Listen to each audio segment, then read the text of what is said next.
And the whole world is digesting this memo of that conversation between Donald Trump and Vladimir Zelensky. As we heard Trump there saying once again, he did nothing wrong. Yes, exactly. He says that he did nothing wrong and that this memo actually proves he did nothing wrong.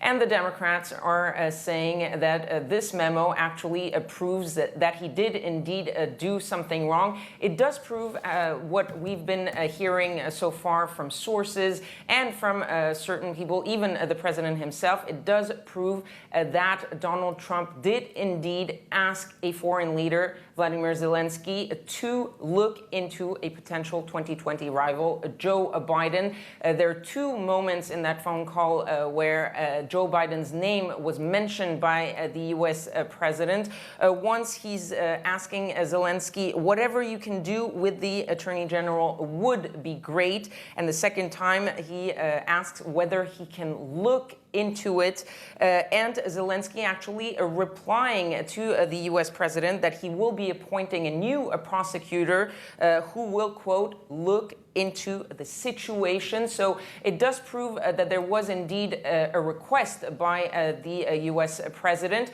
What Donald Trump and the Republicans are focusing on is the absence of proof of a quid pro quo.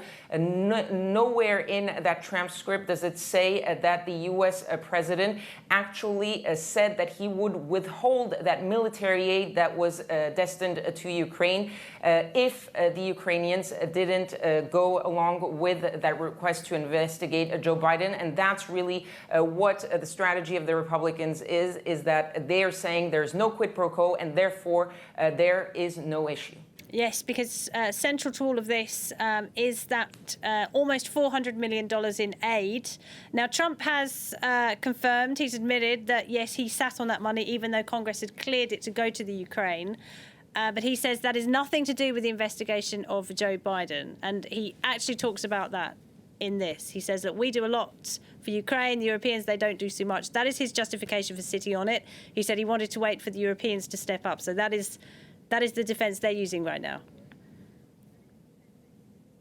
Well, actually, Donald Trump's justification has changed over the past few days.